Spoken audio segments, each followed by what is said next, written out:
आपको पता है बच्चों, जेई में किस चैप्टर को सबसे ज्यादा हेट मिलता है? स्टैटिस्टिक्स। कुछ लोगों को तो ऐसा लगता है ये मैथ्स में डाला ही क्यों है, इसका तो मैथ्स से कनेक्शन ही नहीं, अजीब सी चीज है, इकोनॉमिक्स या किसी और चैप्टर सब्जेक्ट का पार्ट लगता है। पर मैं आपको बता दूं बच्चों, स्टैटिस्टिक्स पहले सिर्फ जेई मेंस में था, अब जेई एडवांस ने भी इसको सिलेबस में डाला है, तो उसका जरूर कुछ ना कुछ कारण रहा होगा। कारण यह है कि डेटा साइंस, एआई, इन सब में स्टैटिस्टिक्स का जबरदस्त यूज है। और जिन लोगों को ऐसा लगता है कि हमें फ्यूचर में जाके शेयर मार्केट उस सब पर वर्क करना है, उधर भी स्टैटिस्टिक्स का यूज आता है। तो ध्यान रखिए, स्टैटिस्टिक्स ऐसा चैप्टर है जो जेई ने फालतू में नहीं डाला है।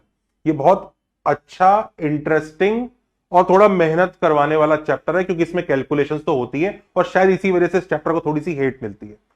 तो वंस आप एक बार एक्सेप्ट कर लें कि भाई ये चैप्टर करना तो है ही, और इस चैप्टर को करने के लिए जितना इजी हो सकेगा उस प्रोसेस से अगर चलें और काम बन जाए तो फायदा होगा।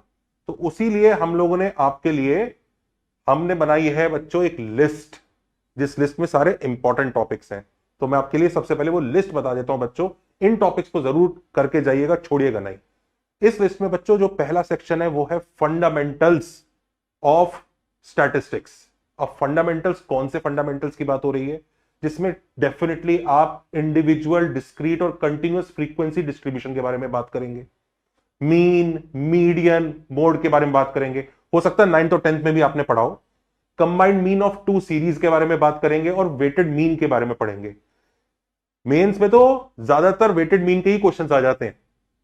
उसके बाद बच्चों जो सेकंड सेक्शन आता है, जो नया सेक्शन है, जो 9th और 10th में आपने शायद नहीं सीखा हो, विल बी मीन डेविएशन।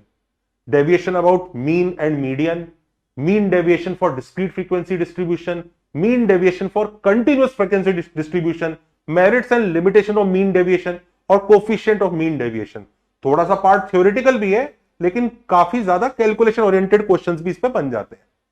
इसके बाद बच्चों जो नेक्स्ट चीज आती है हमारे सामने, वो होती है tools to understand the span of data, कि भाई डेटा कितना फैला हुआ है, जिसमें क्या क्या टूल्स हम यूज करते हैं। वेरिएंस, स्टैंडर्ड डेविएशन, उन दोनों का आपस का कनेक्शन भी पता होना चाहिए आपको। Range, quartile, skew distribution and skewness, positively and negatively skew distribution, Karl Pearson's coefficients of skewness.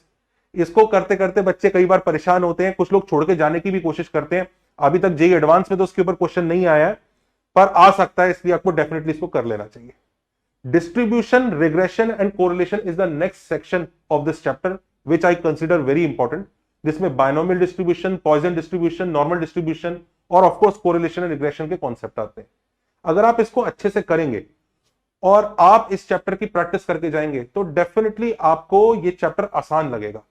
पर फिर भी जो बच्चे इस पे कम मेहनत करना चाहते हैं, उनके लिए कुछ इजी टॉपिक्स मैं पहले से बता देता हूं। ये टॉपिक्स इजी हैं, इनको आप कम मेहनत में कर सकते हैं।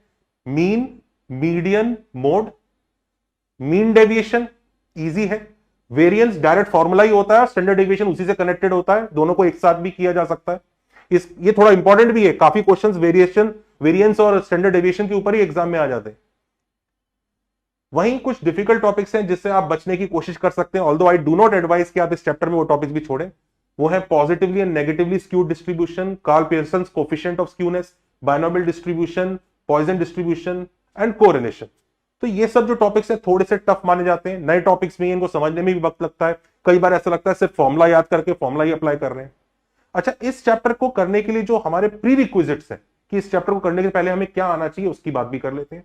तो बहुत कम प्री रिक्विजिट है। अगर आपको सेट थ्योरी आती है और आप कैलकुलेशंस वगैरह करने में अच्छे हैं और आप थोड़ा बहुत समझ लेते हैं, लॉजिक आपका अच्छा है, तो आप ये कर जाएंगे। ध्यान रखिए, मैं लॉजिक की बात कर रहा हूं, लॉजिकल रीजनिंग वाले चैप्टर की बात नहीं कर रहा हूं।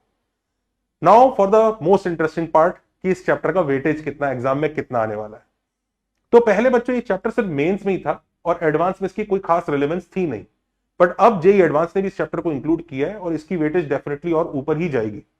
अब मैं आपको बता देता हूं, जेई मेंस के हिसाब से अगर हम पिछले 3 साल को एनालाइज करें, इट्स वेरी फेयरली स्टैंडर्ड।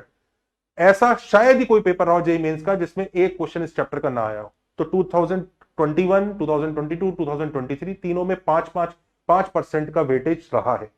वहीं पर जेई एडवांस की बात करें तो 2023 से पहले बात करने की तो हमें कोई जरूरत ही नहीं है, पर 2023 में 5% का वेटेज है, जिसमें एक ऐसा क्वेश्चन आया है जिसमें मीन और मीडियन डेफिनेशन के ऊपर क्वेश्चन था, और उस डिफिकल्ट पेपर में वो एक कहते हैं ना, एक उम्मीद की किरण था कि ये चलो ये क्वेश्चन हो रहा है। अब आपको मैं बच्चों इस चैप्टर के लिए जो एडवाइस करना चाहता हूं उसको जरा ध्यान से समझिएगा। ऑल्दो ये चैप्टर थोड़ा सा इरिटेट करता है क्योंकि कॉन्सेप्ट से ज्यादा फॉर्मूला प्लगिंग है, लेकिन आपको फिर भी इस चैप्टर को कर लेना चाहिए। ये आपका उतना टाइम वेस्ट नहीं कराएगा, पर आपको एक क्वेश्चन एग्जाम में जरूर देगा। जैसा स्पेशली इस बार जेई एडवांस में हुआ 2023 में, क्या कि जेई एडवांस का मैथ्स का पेपर अजीब सा टफ सा आ गया, तो उस जगह एक ऐसा क्वेश्चन जो डायरेक्ट कॉन्सेप्ट से मिलता जुलता है, उतना डायरेक्ट तो वो भी नहीं था पर मिलता जुलता है, वो आपके सामने आ जाए तो आपको फायदा होगा। तो एक तरह से आप इस चैप्टर को एक इंश्योरेंस पॉलिसी की तरह इस्तेमाल कर सकते हैं। तो इंश्योरेंस पॉलिसी वाला ये चैप्टर स्टैटिस्टिक्स, इसको करना मत भूलिएगा, ढंग से करिएगा, यही इस चैप्टर की स्ट्रेटेजी है।